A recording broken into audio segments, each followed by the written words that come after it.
Hola Luca, Hola Marcos, ¿qué tal? Gracias ¿cómo estás? por aceptar esta conversación. Gracias a ti por invitarme y enhorabuena por el sitio que he Sí, echado un vistazo antes de venir aquí y queda muy bien, se sí, ve muy porque bien. afuera está un poco fría la tarde, ¿no? Sí, es verdad. Es un poco extraño el clima de Vancouver. Sí. Hace 2 días estaba bastante caliente, ¿no?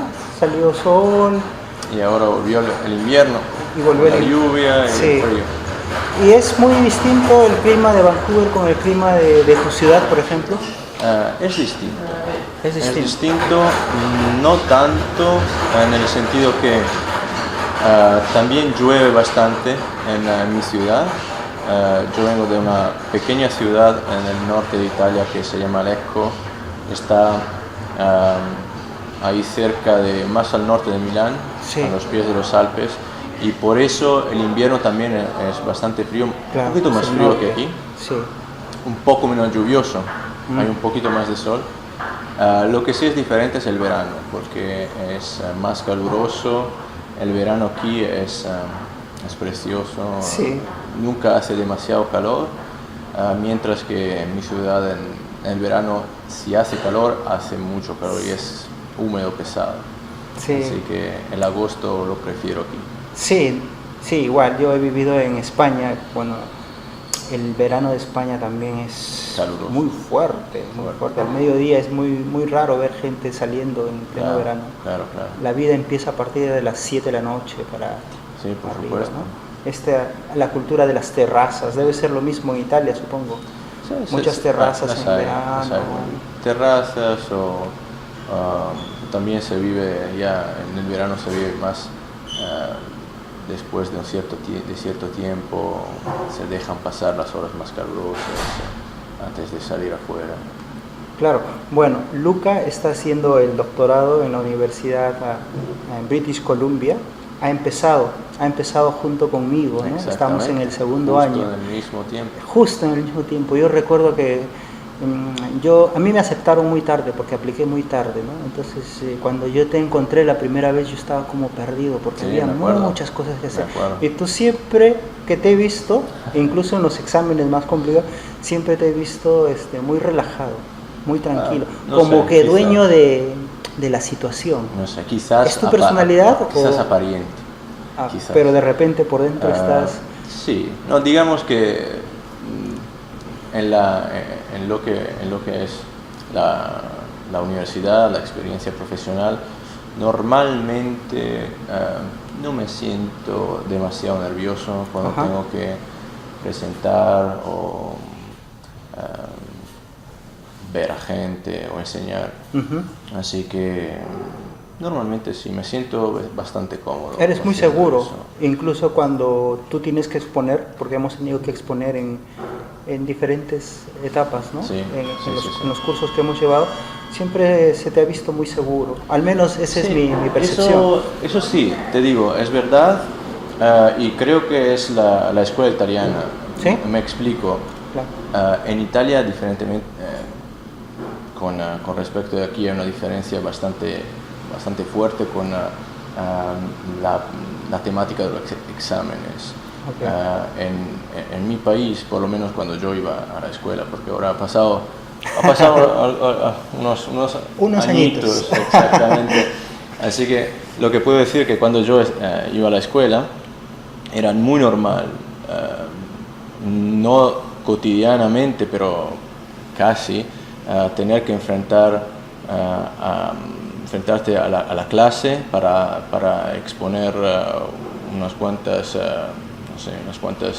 respuestas a preguntas y tal. Así que me he acostumbrado durante los años, ¿no? Desde que somos chicos lo hacemos, a Ok. los 12, 13, 14, hasta los 20 años. Ujú. Y también en la universidad es muy común hacer exámenes orales. Orales. Así que la práctica te ayuda, ¿no? Claro. Y al final haces lo que ya has hecho muchas veces y te sale más natural. Sí. Y sobre todo hay que señalar, remarcar que cuando yo hacía estos exámenes orales en Italia, no siempre iba muy preparado. Esa es la clave también, ¿no? Estar bien preparado. Exacto, y ahora voy normalmente a exponer lo que ya sé. Claro. Y entonces es mucho más sencillo, aunque el nivel sea más alto, es más sencillo que hacer que lo que había hecho antes, que a veces era un poco de invención, de ese tipo de improvisación, hasta diría. Sí, sí. ¿Tú encuentras que, por ejemplo, la educación en Vancouver, porque tú tienes una hija, sí, ¿no? Una hija que está yendo ya Tengo a la una hija de 6 años que sí. está en el primer nivel, y un hijo de 3, Marco, que todavía no ha empezado. ¿Y encuentras muy distinta el enfoque educativo con el que tú has experimentado o lo que conoces en Italia? Me parece distinto. A nivel de primaria quizás no tanto. Bueno, Lucia está en su primer año y por lo que he visto, digamos que el método de enseñanza tiene puntos comunes, aunque no siempre. Me parece que el momento lúdico aquí es más presente. Creo que es un poco menos exigente la escuela aquí, aún la primaria, y en este sentido quizás no sea una cosa tan negativa, porque un niño de 6 años necesita aprender, sí, pero también necesita jugar. Exactamente. Sí. Así que me parece que se lo toman más bien a lo lúdico, y quizás sea una cosa positiva. Sí, es un enfoque un poco más progresista, me parece, Sí. en el sentido de que hay una educación muy tradicional, por ejemplo, en países como el mío, Sí. Perú, donde tú eres buen profesor si es que dejas muchas tareas, Claro, muchas tareas claro. a los alumnos. Entonces, cada profesor quiere ser mejor, entonces el sistema te obliga a que dejes muchas tareas y los niños están todo el tiempo. Por ejemplo, cuando yo era niño, todo el tiempo me obligaban a copiar, a escribir. Claro. Yo llegaba la noche y estaba escribiendo, ¿no? Sí. Entonces, me acuerdo pues, haber hecho cosas sí. también. Entonces aquí he visto un poco el aprendizaje más lúdico, como Sí. dices, ¿no? Sí, estoy de acuerdo y lo veo también. Sí. Tú estudiaste en la universidad, ¿cuál es la profesión que tú escogiste? Yo estudié mi carrera en la Universidad de Bérgamo, que queda a unos 35 kilómetros de mi ciudad, una ciudad muy bonita, medieval. Estudié una licenciatura que se llama Lenguas y Literaturas Extranjeras. En particular estudié el español como primera lengua y el ruso como segunda. Y dentro de estos 5 años más o menos que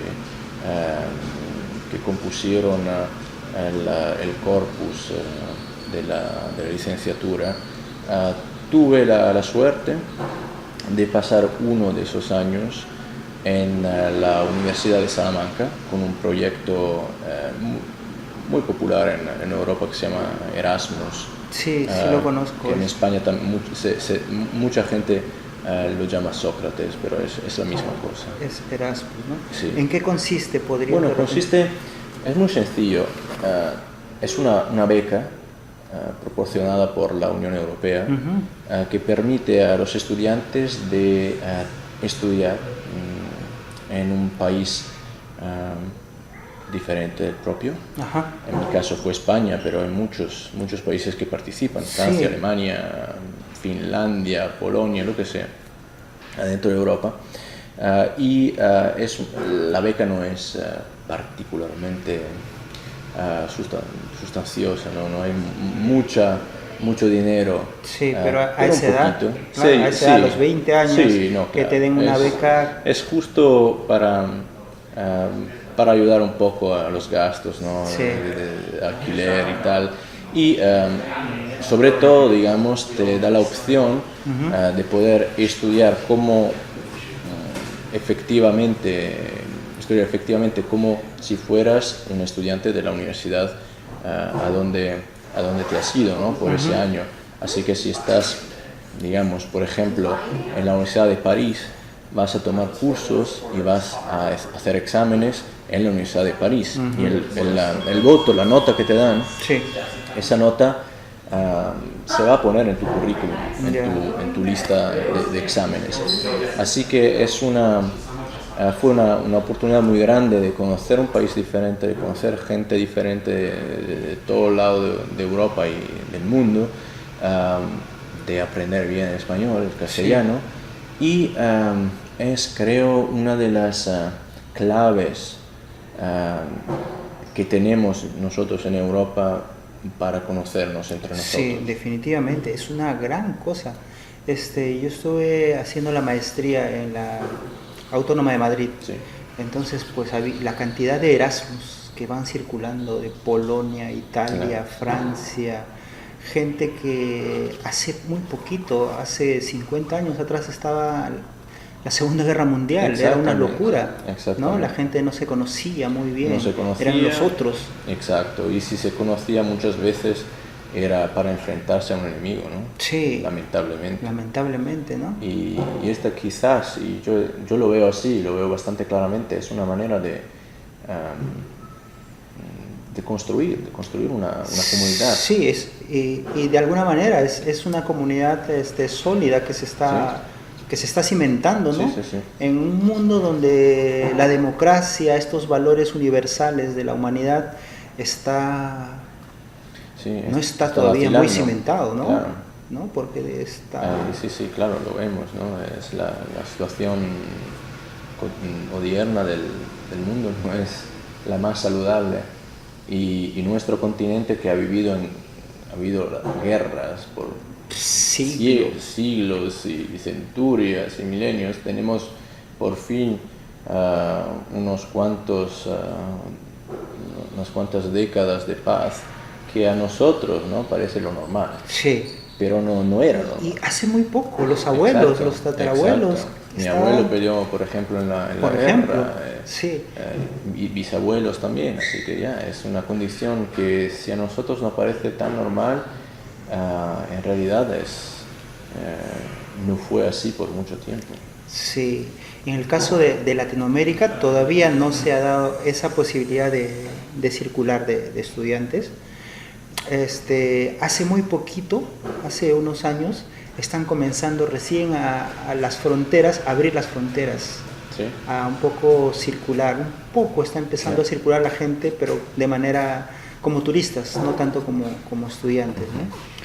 Hay algunos casos de estudiantes, sí, que sí van, pero tienen que solventarse. Claro.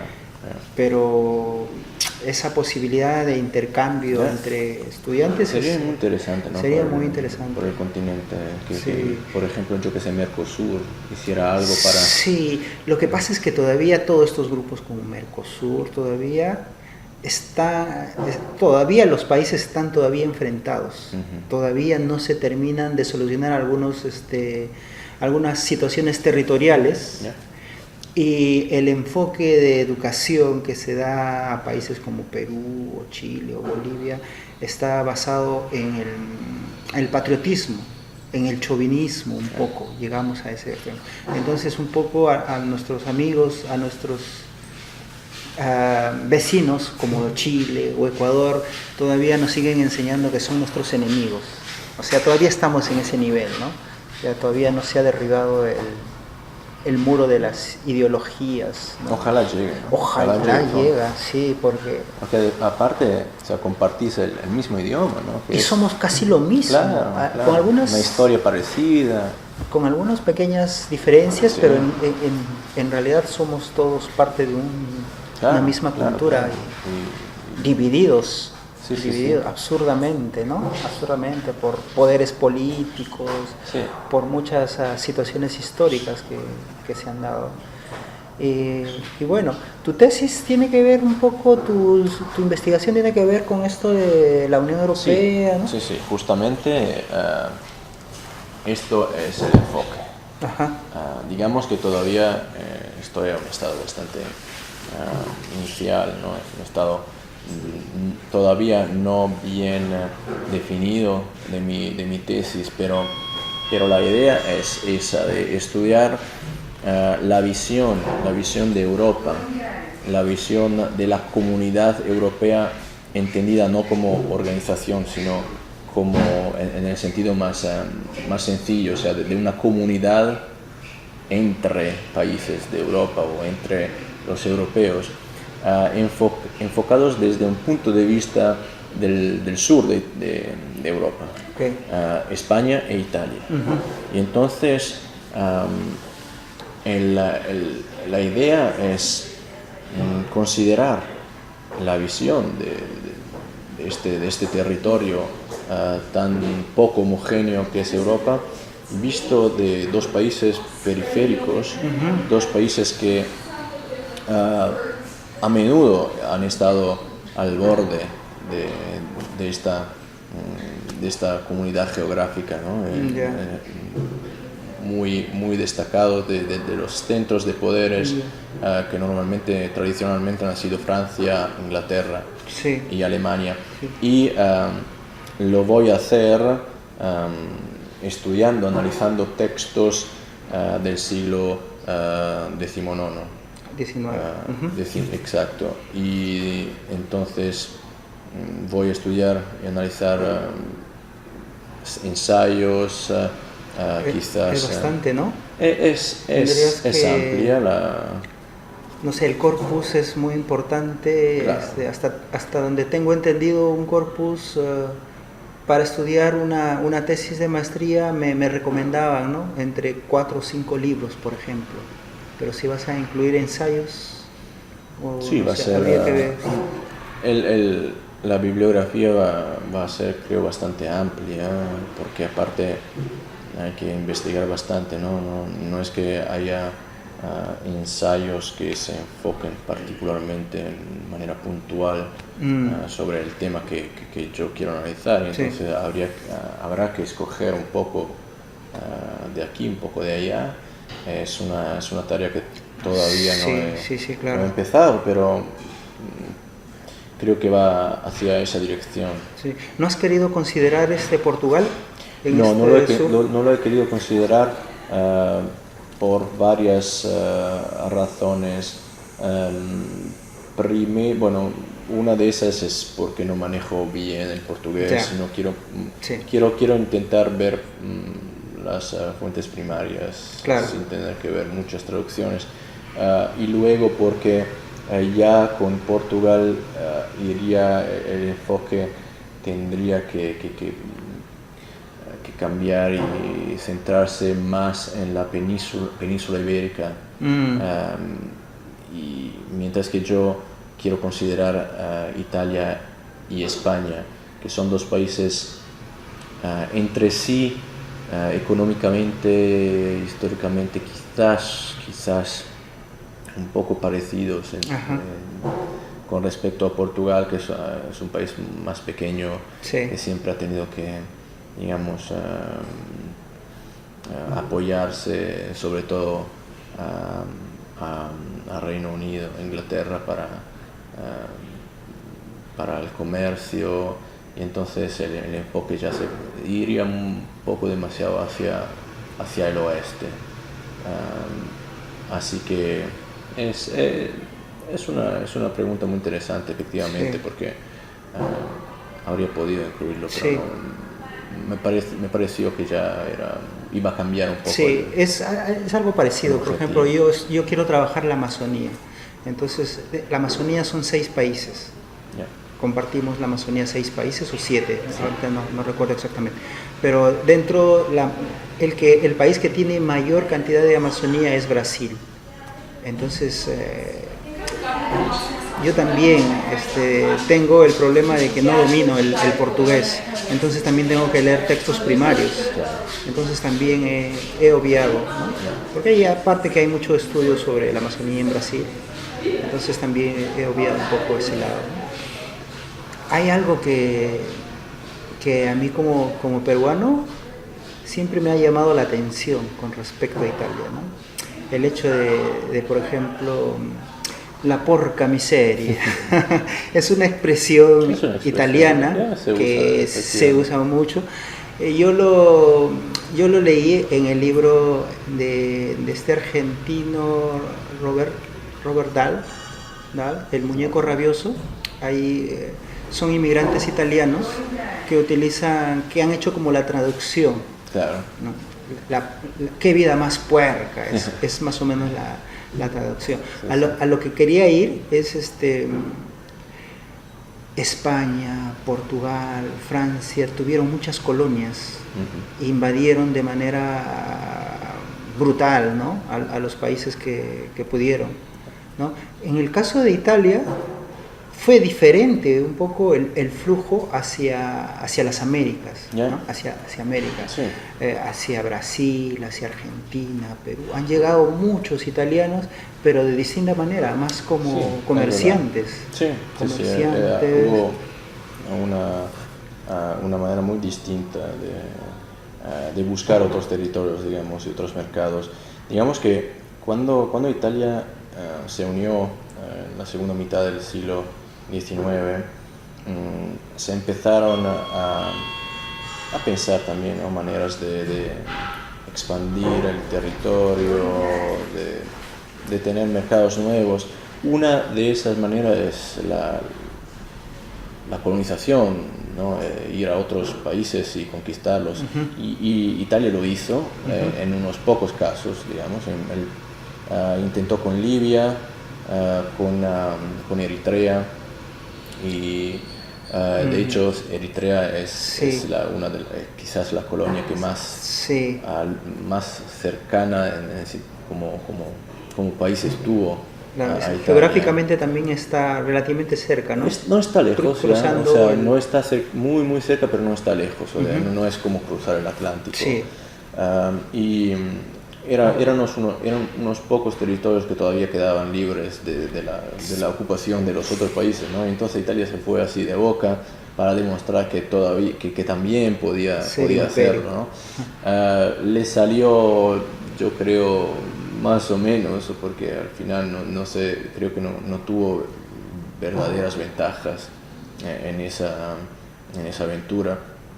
Y más que eso, lo que hicieron los italianos fue salir al extranjero a buscar trabajo, a vender su propia artesanía, una manera muy diferente, sin duda, quizás menos agresiva y un poco más difícil para esa gente que se iba, porque se iba más o menos con sus propias fuerzas, ¿no? Sin un Estado atrás que lo respaldara. Y de hecho en las Américas sobre todo podemos ver en Argentina, en Brasil o en Norteamérica la presencia de italianos. Sí. Por ejemplo, en Perú hay una concepción cuando la gente habla de estereotipos, ¿no? Generalmente el grueso de la gente se maneja por estereotipos porque es más fácil de calificar al otro. Es común, ¿no? Es muy común. Entonces el estereotipo que se tiene en Perú es del italiano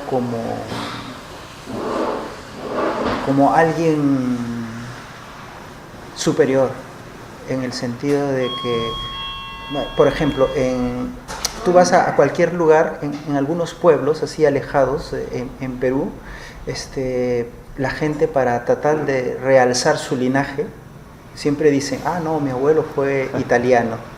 Entonces es muy común en ver en gente que no tiene nada que ver con Italia, en apellido y descendencia, pero para tratar de resaltar su linaje, para verse más importante, citan, ¿no? Yo tenía un tatara abuelo que era italiano.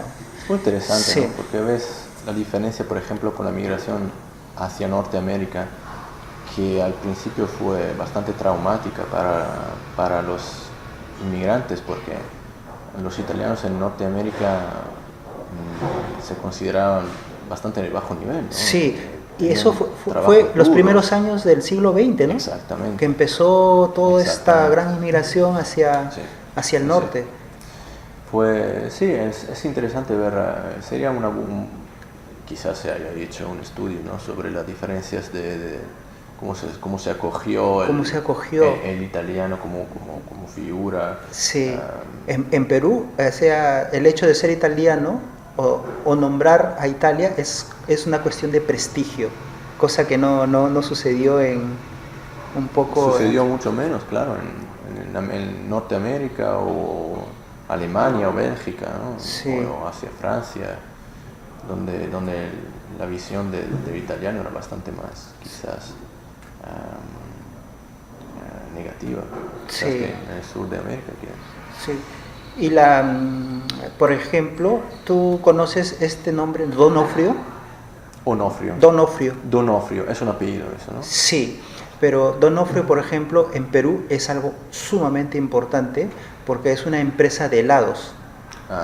Sí. A inicio del siglo XX, cuando Lima todavía era una ciudad muy europeizada, ¿no? Todavía no se habían producido las grandes migraciones de la gente, ¿no? Mestiza, Sí. de todo lado. Entonces, Lima era una ciudad así europeizada, ¿no? Sí. Entonces, Colonial, ¿no? Muy colonial, ¿no? O sea, y por ahí leí que llegó un vendedor ambulante que se apellidaba Donofrio y vendía helados. Y él empezó, ¿no? Así. Muy típico. Muy típico. Pero ahora Donofrio es una de las empresas probablemente en Perú más importantes porque produce por la gran cantidad de producción de helados y también de panetones. Sí, Claro, o sea, panetones no sé si en Italia sea tan popular como en Perú. Es muy popular, más que nada durante la Navidad. Sí, lo mismo en Perú, o sea, la influencia italiana en ese aspecto, no existe una Navidad sin panetón, claro, en Perú. ¿Ya? Y probablemente haya variado un poco el estilo de hacer los panetones, porque se mezcla con la cultura, ¿no? Pero, o sea, la influencia de Italia, de productos italianos en países como Perú es muy, muy fuerte. Por ejemplo, otra influencia así muy fuerte es, mi familia es de un lugar cerca al Cusco, se llama Abancay. Es una pequeña población, ahora ha crecido, ¿no?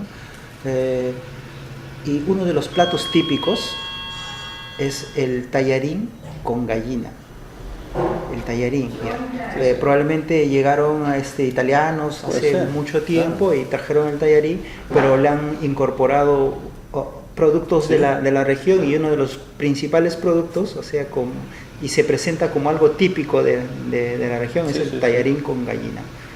Entonces, pues, hay una pauta, ¿no?, en la cocina peruana, que es de incorporar a otros tipos de cocina, de reinventarlas, ¿no? ¿Sí te parece? Sí. Lo que pasa es que en muchos países en Latinoamérica, y sobre todo en Perú, que ha sido colonia, nosotros vemos todo lo de afuera, todo lo que viene de Europa, sobre todo, o del norte, como lo mejor. Entonces, siempre ha sido muy fácil, por ejemplo, para los inmigrantes italianos o inmigrantes franceses o alemanes, que han venido menos, o chinos o japoneses, ha sido muy fácil integrarse porque ya dentro del campo social están puestos en un lugar superior. Entonces ha sido mucho más fácil poder hacer empresa y hacer cosas, ¿no? Entonces, en ese proceso, pues Perú, la cocina ha acogido muy fácilmente, ¿no? Ha acogido las influencias y han construido... Y está en un momento muy favorable, ¿no? La cocina peruana en el mundo se está empezando, o sea, ya se ha empezado a valorar mucho. Me parece que está en un auge, ¿no? Sí, la comida peruana pues está intentando salir cada vez más, ¿no? Está intentando introducir productos nacionales, ¿no? Sí.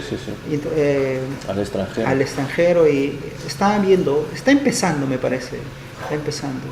Eh, Todavía no podemos competir con países como México, que tienen ya toda una tradición. Encuentras en cualquier lugar del mundo comida mexicana o comida italiana, en cualquier lugar encuentras, ¿no? En donde vayas siempre hay ese tipo de comida. Pero parece, ¿no? Parece que se está moviendo esto. Yo he visto... ¿Has probado algún plato? He probado. ¿Te acuerdas de alguno? Sí, que he probado. Bueno, he probado unos cuantos tamales que me gustan muchísimos, muchísimo.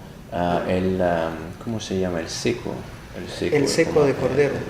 Hay seco de gallina, seco de... Me parece que fuera de ternera, si me acuerdo bien, pero igual he comido unos cuantos platos y tengo que decir que son sabrosos y tienen un gusto, un sabor interesante, ¿no? Hay algo diferente que le da un toque de peruanidad, digamos. Sí, probablemente por las especies. Hay algunas especies que son típicas de la región, ¿no? De algunas regiones. Probablemente ese tipo de especies le da un sabor distinto al que todavía no todos están acostumbrados. Por eso está recién saliendo. Trata de abrirse también, ¿no? Tratando, el país a abrirse hacia el extranjero y los de afuera abrirse hacia las novedades y luego los resultados son muy buenos, ¿no? Sí. Yo recuerdo que el 2000, a partir del 2009 o a partir del 2000 hubo mucha inmigración de peruanos, sobre todo a Italia. Sí, hubo una gran cantidad porque había pues estábamos viviendo el tiempo del terror, como decimos, ¿no? Había movimientos armados, entonces los jóvenes, algunos profesionales y algunos no profesionales emigraron mucho a Europa, sobre todo a Italia. Y mucha gente se ha quedado en Italia y sí, he conocido a unos cuantos hombres y mujeres peruanos y sí, es el hecho que el idioma, aún siendo diferente, sea bastante parecido, los ayuda, ¿no? Porque aún siendo idiomas diferentes, una cosa es salir hacia un país como, no sé, digamos, Alemania sin saber alemán. Cuando hablas español, una cosa es ir a un país donde se habla italiano sabiendo español, ¿no? La comunicación es más sencilla. Sí, el proceso es más... quizás más rápido, ¿no? Más rápido, sí. Aunque no tengamos como país de inmigrantes, ¿no? como país que acoge inmigrantes, todavía creo que nos hace falta mejorar el proceso de integración. La burocracia me parece un poquito menos desarrollada que aquí cuando hay que acoger las personas, digamos. Es un poquito más difícil el proceso logístico de acoger a los inmigrantes. Yo que he vivido la inmigración de otro lado, ¿no? Desde Italia y aquí, he visto que aquí las reglas son más claras, quizás más duras, pero se aplican con más sistemáticamente, ¿no? Uno sabe bien cómo hacer las cosas, dónde hacerlo. En Italia creo que todavía falta un poquito de ese sistema, ¿no? Se hacen las cosas un poquito más, un poquito menos precisamente, un poquito menos. No hay esa precisión, ¿no? Que hay aquí. ¿Tú pensarías que es una cuestión cultural con respecto al mundo anglosajón, que incluso en el idioma, el inglés es muy concreto, ¿no? Incluso directo, los trabajos que tenemos que hacer tienes que ser muy concreto, muy directo, todo la burocracia está organizada de una manera A, B, C. Sí, Si tú no cumples sí, A, sí. B, C, no, muy cuadrado, Más rígida, muy rígido, sí, ¿no? y por eso más precisa quizás. Sí, Puede ser, yo creo que es una cuestión que se puede ver desde un punto de vista histórico, de la historia reciente, porque Canadá es un país hecho por inmigrantes, ¿no? De todo el mundo, sí. aparte de un porcentaje mínimo, todo el mundo llega desde afuera. Todo el mundo Entonces desde un país algún lado. se ha construido en esa manera y tiene una historia mucho más larga que Italia en este sentido. Claro. La inmigración en mi país en manera tan fuerte ha empezado quizás al final del siglo XX, y entonces es un tiempo relativamente breve, ¿no? Sí, sí, claro. Es todavía reciente este fenómeno. Sobre todo, ¿de dónde era la inmigración que recibía? Hay mucha inmigración de África, de África De Eritrea, sí, de toda África subsahariana, toda África del norte y de muchos países también, por ejemplo, Senegal, Costa de Marfil, Eritrea, Etiopía, quizás un poquito menos, pero los hay. De esa zona hay mucha migración también de países del este de Europa, Ucrania, Polonia, quizá ahora menos, eso fue más hace años, digamos. Porque la economía estaba bien, ¿no? Sí, en general en Europa en los estaba... 90, en los 90 y estaba... en los primeros 10 años del 2000 está muy... Antes de que surgiera toda esta crisis, ¿no? De que tanto se habla y tanto se ha hablado, era una situación muy buena, y personalmente diría que todavía sigue siendo bastante buena, aunque comparándola con antes se nota un poco de flexión. De flexión, ¿no? Sí. Sí, porque, bueno, yo tengo familia en Italia. ¿Sí? Una familia que emigró, pues, en los 2000, ¿no? Y ya se han establecido, ya no han vuelto a Perú. Tengo un hermano, él vive en Torino, entonces él también está allá, no se mueve. Ya, bueno, sí, si encuentras tu gusta. lugar, es un lugar bonito donde vivir. Es un lugar bonito, ¿no? No, sí. hay que decir las cosas. Hay muchos problemas, pero se vive bien. Una de las cosas que a mi hermano le gustaba mucho es la facilidad con que él pudo encontrar amigos. Se sintió muy acogido. Qué bien. Sí, Me alegro. entonces está encantado él, ¿no? La única dificultad que él tenía es que para tener la nacionalidad, ¿no? Para poder estar más estable, Claro. tenía que pasar como 15 años. Sí. Es muy largo el proceso. Sí. 15 años. Ese es parte del discurso que hacía, ¿no? Sobre lo que hay que cambiar para intentar que la vida de los que vienen afuera y que ya quieren están trabajar, integrados y que respetan las leyes y que exacto, porque aportan, muchas veces, ¿no? Lo que pasa, ¿no? Es que si las leyes se hacen más duras, más difíciles, es más difícil para el inmigrante integrarse, hacerse italiano.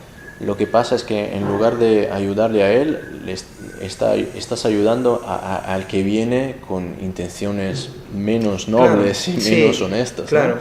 que hay por todo lado. Sí. Exactamente. Ajá. Entonces, por eso yo diría que hay que intentar darle lo más posible a quien deja un país, deja quizás su familia para tener un futuro mejor y quiere aportar también a su nuevo país su propia fuerza de trabajo, su propia inteligencia, hacerle la vida más fácil. Sí. ¿no?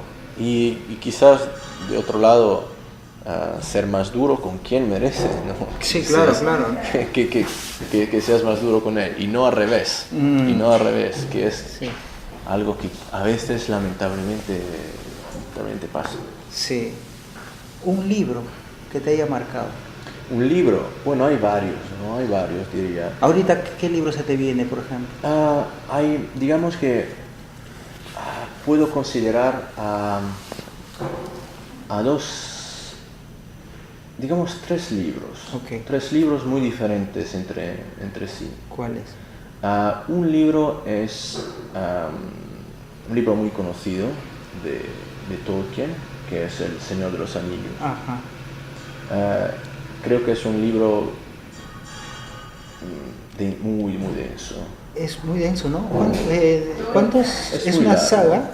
Son tres libros. Son tres libros, ¿no? De unos mil páginas más o menos, depende de la edición, ¿no? Sí. Pero muy denso y se puede leer a varios niveles, a nivel muy elemental de diversión, pero creo que adentro hay una visión cósmica. Sí. No quiero sí. exagerar, pero yo no... Yo sé que tengo Tolkien era un profesor universitario que dominaba, claro. Era especialista en la literatura europea del medioevo y incorpora todas esas tradiciones, mitos, claro. Lo incorpora y hace una obra maestra, ¿no? Es una obra fantástica y una obra que se puede ver y leer desde muchos ángulos, incluso siendo él un escritor como fue, un escritor de fe católica, ¿no? Se pueden ver muchos elementos del catolicismo, de un catolicismo, digamos, liberal, en el sentido decimonónico de la palabra, que a mí me interesan mucho. Otro libro que me encantó es un libro de Fyodor Dostoyevsky. ¿Crimen y castigo? No, también muy bonito, pero el libro que más me ha gustado es un libro quizás un poquito menos conocido de los grandes, de Lito Castillo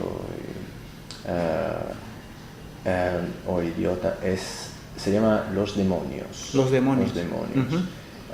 Yo creo que es una obra maestra con un estilo que es tan peculiar, divertido y al mismo tiempo profundo y a veces oscuro, ¿no? Es un estilo increíble que lo tiene adentro todo, tiene el drama y tiene la comedia.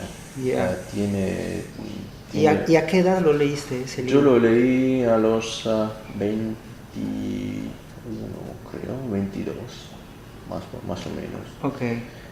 Y el tercer libro al que vuelvo a menudo es un libro de un escritor italiano que se ha traducido mucho, que se llama Giovannino Guareschi, que ha creado unos cuantos cuentos que en Italia se hicieron muy famosos, sobre todo por las películas que se llaman, es la saga, digamos, de Don Camillo, que es un cura, ¿no? Un cura. Sí, que llegó mucho a Perú también. Ha sido muy traducido y la película ha sido muy famosa. Es una historia muy italiana del siglo XX, con el cura de un pueblo. Es muy, amigo, enemigo. Muy gracioso. Es gracioso. Es gracioso. Es carnavalesco un poco, ¿no? También, bastante, se puede decir, sí. Tiene un amigo enemigo, que es el alcalde de su pueblo, que es del Partido Comunista, y ahí sale ese dualismo que ha sido tan importante en la Italia de la segunda mitad del siglo XX, ese dualismo entre lo social, lo comunista, lo socialista y lo católico, que se han enfrentado tanto, pero nunca han llegado realmente a un nivel de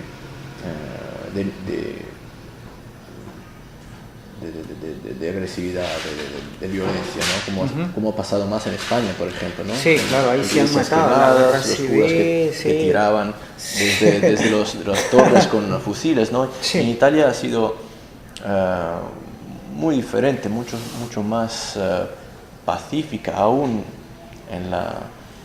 Aún el fervor ese Exactamente. del contrincante. Exactamente. Y es algo bastante interesante también a nivel social, diría de un tópico muy interesante de estudio, ¿no? Esa diferencia entre dos países que para muchas personas son parecidas, pero que tienen diferencias a veces marcadas de enfrentamiento a los eventos históricos. Y es un libro al cual vuelvo muy a menudo porque es muy relajante, digamos. O sea, lo leo y me relaja. Sí. Y así que estos 3 libros son los que, así, entre los muchos. ¿Lo lees en italiano? Por ejemplo, el de Tolkien. Tolkien lo he leído en italiano la primera vez, porque lo leí alrededor de cuando tenía 22 años y no manejaba el inglés para nada. Pero lo he vuelto a leer en inglés también. Lo he vuelto a leer ¿Tú lees novelas en inglés? Porque tu inglés es muy bueno. Bueno, gracias. Al menos comparado con el mío. Hay todavía mucho que mejorar, pero sí puedo leer en inglés bastante fácilmente. Para mí es muy complicado leer en novelas, por ejemplo. Puedo leer textos teóricos, ¿no? Las cosas que estudiamos allá. Pero novelas se me hace muy complicado porque se usa coloquialismo. Sí, es verdad, pero al mismo tiempo te ayuda, ¿no? Te ayuda con eso. Sí. Y no sé si te pasa lo mismo, pero cuando estoy leyendo en inglés me sale mejor el inglés, cuando estoy leyendo en español me sale mejor el castellano y es una gran ayuda. Sí, y finalmente, ¿alguna película o serie? Las series que últimamente los americanos... Películas y series, aquí habría que empezar una... Sí, una serie, por ejemplo. Si ahorita una serie... Quiero ver una serie, Luca. Una serie Lost. O... tiene muchas... Son creo 6 temporadas, me parece.